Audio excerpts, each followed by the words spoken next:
बिस्मिल्लाहिर्रहमानिर्रहीम अस्सलाम वालेकुम। आज हम बनाएंगे बहुत ही नरम और मज़ेदार सी फूली फूली पूरियाँ। बिल्कुल वैसी जैसी हम लोग बाज़ार से ख़रीदते हैं ना, वैसी पूरियाँ हम बनाकर तैयार करेंगे। और इस रेसिपी को फॉलो करके एक मरतबा अगर आपने घर पर पूरियाँ बना ली तो आप लोग कभी भी बाज़ार से नहीं ख़रीदेंगे। बस कुछ आसान सी टिप्स हैं जिनको अगर आप फॉलो करेंगे तो बहुत ही बेहतरीन किस्म की पूरियाँ बनेंगी। तो चलिए शुरू करते हैं इसको बनाना। तो पूरियाँ बनाने के लिए सबसे पहले हम डो तैयार करेंगे। इसके लिए हम खुले बर्तन में 2 कप मैदा ले लेंगे, 1 चाय का चम्मच इसमें नमक डालेंगे और थोड़ा थोड़ा पानी डालकर इसकी एक मीडियम सॉफ्ट सी डो बना लेंगे। और नॉर्मल पानी की बजाय अगर नीम गर्म पानी इस्तेमाल करें तो ज़्यादा बेहतर है।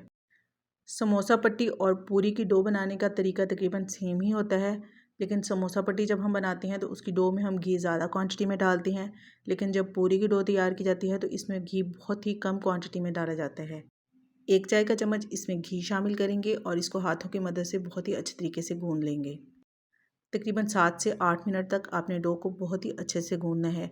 जितनी अच्छी आपकी डो तैयार होगी उतनी ही सॉफ्ट और फूली हुई पूरी बनेगी। ये देखें, इस तरीके से स्ट्रेच करते हुए आपने डो को गूंद लेना है। इस तरह से डो के अंदर एक बहुत ही अच्छी सी लचक आ जाती है। तो जब तक डो तैयार हो रही है आप लोग जल्दी से वीडियो को लाइक कर दें और ये भी कमेंट करके ज़रूर बताइएगा कि आप लोग किस शहर या फिर किस गांव से मेरी वीडियो को वॉच कर रहे हैं। डो को गूंदने के बाद इसको कवर करके रख देंगे। तकरीबन आधे घंटे का रेस्ट हमने इसको लाजमी देना है। आधा घंटा रेस्ट देने के बाद हम इसके पेड़े बना लेंगे। छोटी बड़ी जिस भी साइज़ की आपने पूरियाँ बनानी हो उसके हिसाब से आपने पेड़े बना लेने हैं। तो 2 कप मैदे से यहाँ पर तकरीबन 10 पेड़े जो हैं वो बनकर तैयार होंगे। पेड़े बनाने के बाद हम इस तरह से इसको कवर करके रख देंगे ताकि ये ऊपर से ड्राई ना हो। चलिए अब पूरियाँ बेल लेते हैं। पेड़े के ऊपर खुश्क मैदा लगाकर आपने इसको हल्का सा हाथ से प्रेस कर लेना है। इसके बाद इस तरीके से इसको बेलन के साथ बेल लेंगे।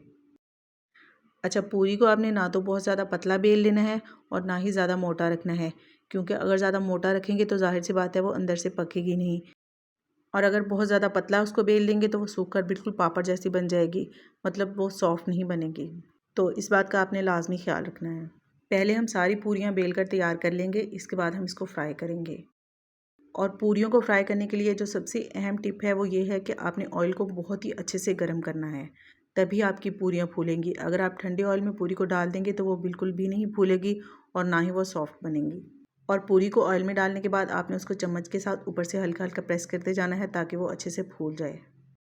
तकरीबन 25 से 30 सेकंड लगती हैं पूरी को फ्राई होने में, और जब हल्का सा सुनहरा कलर आ जाए तो आपने इसको निकाल लेना है। या फिर अगर आप थोड़ा ज़्यादा ब्राउन कलर पसंद करते हैं तो आप इसको 10 से 15 सेकंड के लिए मज़ीद फ्राई कर लें। ये देखें, बहुत ही ज़बरदस्त सी हमारी जो पूरी है वो बनकर तैयार हो गई है। बस आपने ऑयल को बहुत ही अच्छे से गर्म करना है, इसके बाद पूरी को डालना है। चलिए एक और फ्राई करके मैं आपको दिखा देती हूँ। ये देखें, इस तरीके से आपने चम्मच के साथ हल्का हल्का प्रेस करते जाना है तो पूरी बहुत ही अच्छे से फूल जाएगी।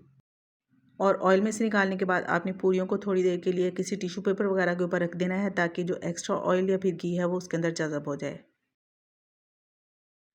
तो लें जनाब, बहुत ही ज़बरदस्त और मज़ेदार सी नरम नरम पूरियाँ जो हैं वो बनकर तैयार हो चुकी हैं।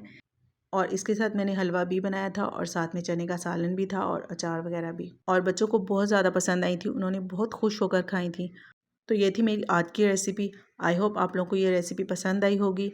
लाइक शेयर ज़रूर कर दीजिएगा और सब्सक्राइब करना तो बिल्कुल मत भूलिएगा, ताकि इसी तरह की मज़ेदार सी ज़बरदस्त किस्म की रेसिपीज़ आप लोगों को देखने को मिल सकें।